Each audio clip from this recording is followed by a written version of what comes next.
And now, the moment you've all been waiting for. You're tuned in to Tapped Out.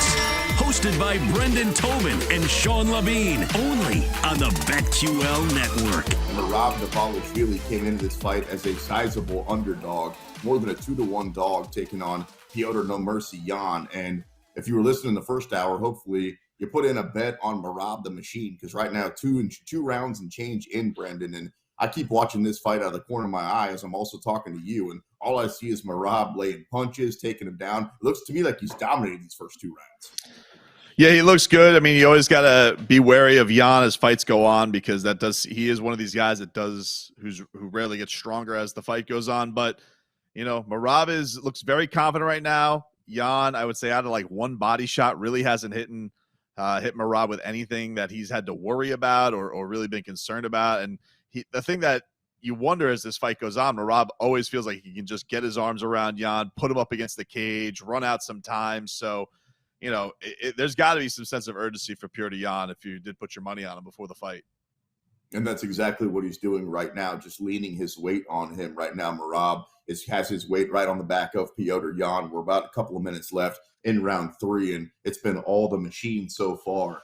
Last week, we had UFC 285. Tonight, right now, we've got this fight. And then we're just 2 weeks away from UFC 286. That is Leon Edwards and Kamaru Usman, part 3. A lot of people forgot that we actually saw that fight very early on in both those guys' career. And then a few months ago, we saw the incredible finish when Leon ended up taking out Kamaru Usman. And then next week, BT, we get to see it again. I can't wait. Leon is a plus 190. Usman is a minus 250. I know that you've been torn on this one because you've kind of been telling yourself, all right, well, look, we know that Usman dominated that fight, won basically 4.5 rounds. We also know that Leon couldn't have looked any worse, and he got his hand raised, and he's the champion. Take my advice, man. Don't overthink it like you are. Just take the guy who was looking better for longer in the fight. And that's Kamaru Usman. Yes, you've got to pay a heavy tax at minus 250, but pay it, my guy, because you're a good friend. I'm giving you this advice right now for free. Usman is going to dominate. Usman is going to finish the fight. And Usman's going to finish the fight early because he doesn't want it to go late like it did last time. Less than 3, Usman. Wow. So you're saying you feel like an Usman knockout or choke out? Because I haven't heard many. I feel like most people think if he's going to win, he's gonna win by decision. No, I think that I'm going to take inside the distance, but ultimately, if you twisted my arm, Usman by knockout, round 3 next Saturday night. I totally understand what you're saying, and you're probably right. And then maybe I'll get there because I am a huge Kamaru Usman fan. Like I really do like Kamaru. I feel, and also like who handles getting, erased like that by head kick and like just handles it with the grace and not a big deal like he seems like he has in the aftermath of this. A lot of the times we do see great champions take a fall like that, and maybe they're not the same, but he does seem to have a mental fortitude about him that he could handle a loss like that and be just fine. It's just for me, the one X factor of this is if you're Leon Edwards, it had to be so mentally taxing being in that fight and getting your butt kicked the way that you did and getting the break of that fight, getting put back to the feet and you unloading on that.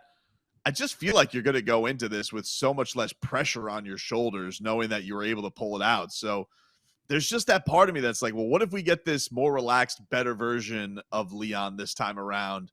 And for that, I do worry. But if he goes about this, if Kamaru executes the fight like he did for 90% of that fight, it really shouldn't be a contest. And I understand why the odds are the way they are.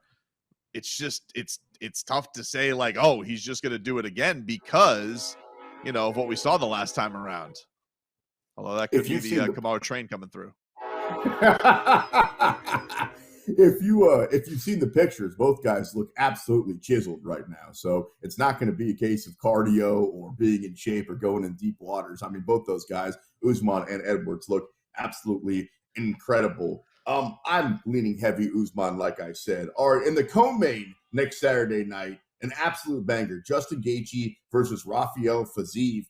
Kind of like I told you at the beginning of the show tonight. sometimes I look at a line and I go, that doesn't make any sense to me. For example, tonight, I saw Petr Yan was a 2-1 favorite against Merab.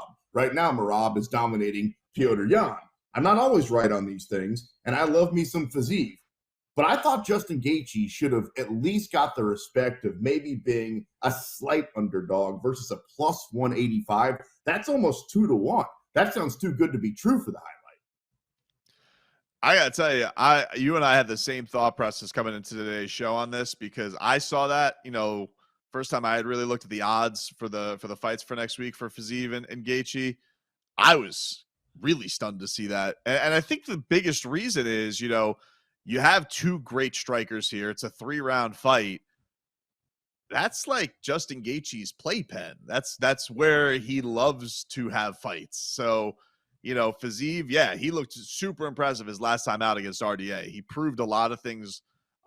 He proved a lot of things in that fight, I think, to people about his cardio, digging deep when things don't go his way.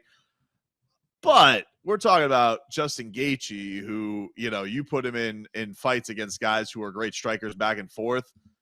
Usually he's got the edge on that. And Fiziev's got some fancy stuff that he can bring to the table for sure. But I don't know, man. That one kind of took me. What about you, Jake? So I'm not wearing my Fiziev shirt right now, but I have a Fiziev shirt. Fiziev's going to smoke Gaethje, guys. I'm sorry to tell you. What? He's working with like Dagestani wrestlers right now, hanging out at Tiger Muay Thai. I think he's going to like technically and precisely piece Gaethje apart while Gaethje goes for his Justin Gaethje slop. It's not going to work against Fiziev, man. Well, listen, dude, you know who else is at Tiger Muay Thai? Petr Yan, and he's about to go down 4-0. He's gonna need an actual tiger, it seems like, if he's gonna rally in this fight. But I get it, man. But first of all, this doesn't seem like a fight where he has to work with wrestlers, because I don't think either one of them's going for a takedown. It's just, it's tough to outstrike a guy like Justin Gaethje, unless you're like Dustin Poirier, who maybe is the only other guy who's better at fights like that in the UFC. Justin Gaethje's probably number 2. And so that's what worries me for a guy like Fiziev is, yeah, he looked dynamic. Don't get me wrong. But what does he do when it don't look so pretty? What does he do when it's like it gets a little bit bloody? What does he do when he's pressed up against it a little? He was able to handle RDA, who was in that round 4. It looked like he was turning things around, but it's not like he was getting, beat down, worn down. So I think that's the X factor with Gaethje. And also the big thing on this is, I'm not saying that Fiziev can't win. It's just like Sean said, like that's a lot. That's some juicy value on Gaethje for me. I just think that's too much respect going to Fiziev early on. We also have the answers to all those questions that you just gave us in the case of Justin Gaethje. You were like, well, what happens when it gets in the deep rounds, and what happens when he's getting punched in the face and it's getting bloody? Well, I saw what happened against Michael Johnson, and it worked out really well for Justin Gaethje. Same thing with Michael Chandler. Even the fact that he's gotten in there with Khabib, it's like, the odds. It's the odds. If you're going to give me 2-1 odds on Justin Gaethje, I don't really care who he's fighting. I'm going to take him. Let's keep working our way down that card. Marvin Vettori comes back. He's a pretty heavy favorite against Roman Dolidze, coming back at plus 220. I like Vettori. I actually think that he's a little bit underrated because he got his ass kicked against Israel Adesanya. I'm willing to pay the 275. No, I'm going with Roman, dude. I don't know if there's a fighter on the roster that I find more obnoxious than Marvin Vettori.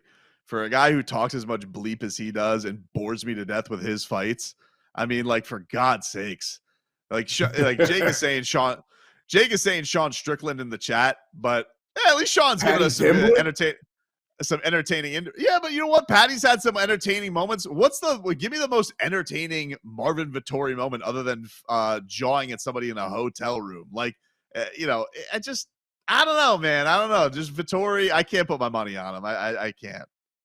I really like his tattoo sleeve. That's the only nice thing I can say about him. It's really colorful. You're big koi fish fans, aren't you? I am, yeah. Yeah, big koi fish. Yeah. You got any koi fish on your chest you're hiding under that Kansas sweater? No. Just nipples under here. Joanne Wood, minus 165, taking on Carolina at plus 140, opening up next week's main card. Any thoughts on that one? Not really. Okay, all right. That's what I was expecting. Let's get back to Leon and Usman before we get out of here. Do you think, the level of excitement for the general public for this fight because we just got a chance to see John Jones step back into the octagon. Everybody went nuts, and we're going to see exactly how many pay-per-views that did. In a few months, we know we got Conor McGregor coming back. But you look at this card, man, for geeks like you, me, and Jake, you got Leon versus Usman in the main event. You got Gaethje and Fiziev in the co, and then nobody cares about the rest of it. I think you've pretty much pointed that out over the last 5 minutes. I love those two fights. As far as a main and a co-main, one of my favorite cards of the year. Yeah, it's a great one because you're talking about a great story. I mean, I can't remember a fight like the last one where people were just coming up to me weeks after me like, did you see that? They want to talk to you about it. People who aren't fight fans wanted to talk about what had happened in that fight. So the only thing I would say, honestly, kind of hurts it is we just had this monster fight with John Jones like last week. So it feels like, is it too soon? Like, could you have actually put like, maybe they flip-flop the Cheeto Vera card and give you a little buffer, but then they got, the Miami card coming up. So look, UFC is stacked right now. It's great for us. I can't wait. I do think it's a great, you're talking about, what are the two best welterweights going right now? A great story between them, a trilogy that has to get settled. And then on top of it, you're talking about a guy in Fiziev, which a lot of people are excited to see what his sky the limit can be. And then almost in a weird way, Justin Gaethje's kind of the old guard, which is kind of crazy. It feels like not too long ago, he was just bursting onto the scene in UFC.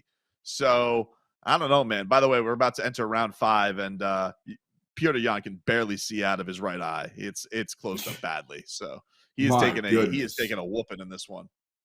Isn't he? Probably down 40-36. I'd be surprised if anybody's seen it any other way. Petr Yan needs a finish in this one. Congratulations to you if you're on that underdog money on Merab. That's the kind of value you get listening to Tapped Out. I told you an hour and a half ago, put your whole bank account on Merab, and if you did it, you're looking pretty good. And if he loses, we'll just erase this on the podcast.